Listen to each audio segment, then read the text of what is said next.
Okay, that was the trailer to No One Will Escape, thankfully. This is going to be our first horror movie, which will be amazing. I can't wait. And of course, no one else can wait. Okay, on to our next part of the show. It's going to be great. Of course, we know who it is. It's none other news and entertainment with Luke Moyer, everybody. This is News and Entertainment with me, Luke Moyer.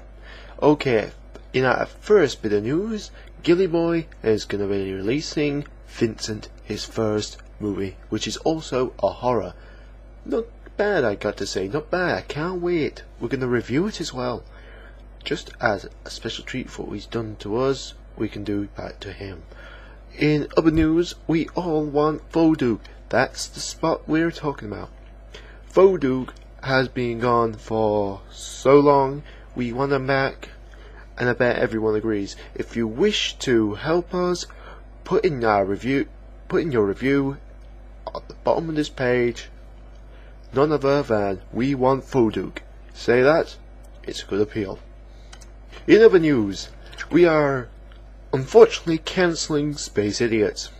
Due to delayments in the war lives on, we have not had enough time to do so. So, Space Idiots won't be back until next year, unfortunately. Well, that's all we got time for this month. So, until next time, we should have some more news, and I'll see you next time on the DJ Danny Show. Okay, that was Luke Moyer, everyone, presenting with the news and entertainment. So, it's good to know. And if you really want to help us get Vodug back, just put "We want Vodug" in your review. Simple as that. Anyway, on to our next part of the show. It's a bit of a treat for you all. That's right. We may want Vodug, but we got something just as good. Our next guest is none other than the legend himself, the one who brought it all for us with Come On, Mike Lennox.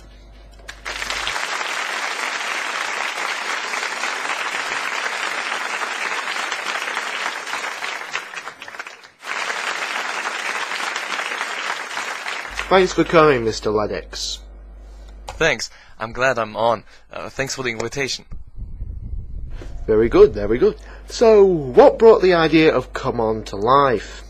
Well, I told the story a lot of times on TMOA radio.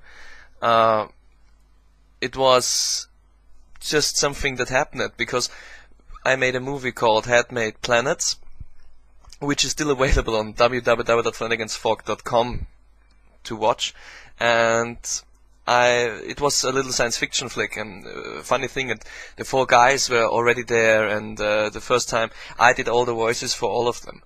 And interesting thing is that I've forgotten to drag away the horse prop in some scenes.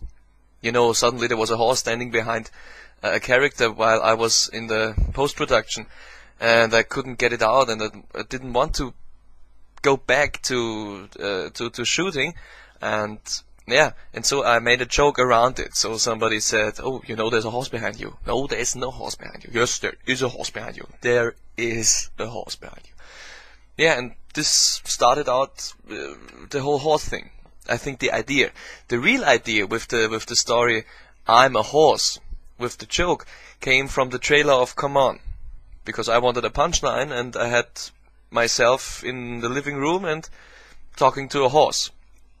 And what should a horse say instead of "I'm a horse" all the time? It was quite funny, and yeah. So it was no really idea. It was just a happening and an incident. And in fact, this incident drove the whole movie Come On. I built this whole movie around the horse in the end. Did it surprise you when Come On actually became #1 just in 2 days? It was great. It was surprising.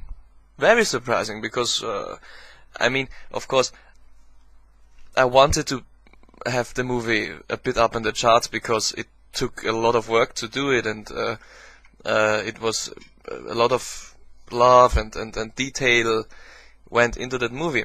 But that the movie after 2 days got into position 1 in the charts was extremely surprising. It was, wow, it was a tremendous effect for me. It was just, wow, I was boom, amu. It was great. I felt great. It felt great. Yeah, wonderful. What brought the idea of Showdown in Foggy Town to become your next movie? Well, with the second movie, we had a little discussion with the band, and we said, okay, you know, I want to do a second movie, and the guy said, okay, let's do a second movie, and it should be fun. But we really had no idea what to do. Should we do a sequel to Come On, or something like this? And to be honest, I was a bit too lazy to come up with an own idea.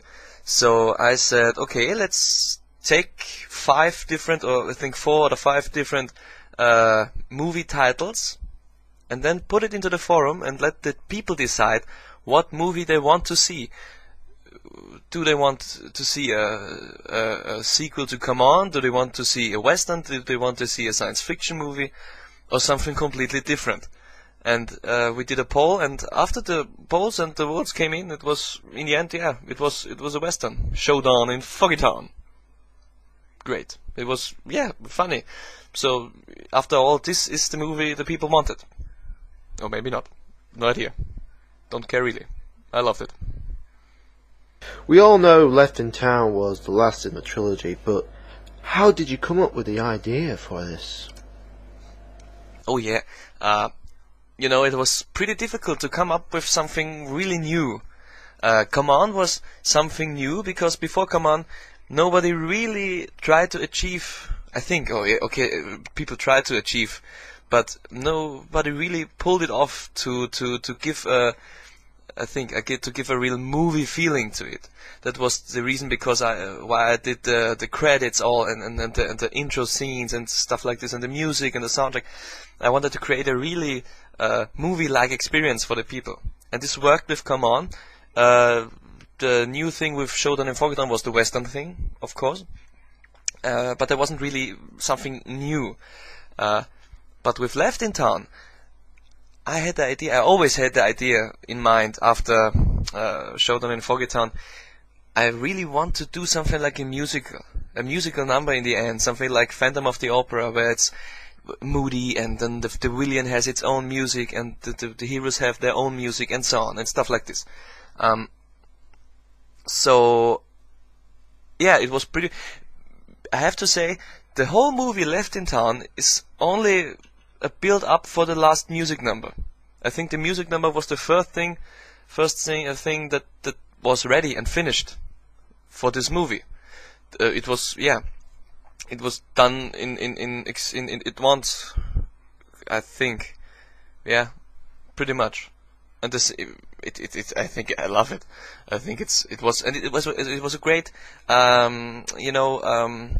it had impact. It has a great effect for the viewer, because if you don't expect something like this to happen, and suddenly the characters start to sing, and they sing for the whole 5-6 minutes of the last part of the movie, and then everybody starts out singing, and it's a musical number. It's something that people don't expect to happen, and that's something I wanted to achieve, and I'm very glad that it worked out.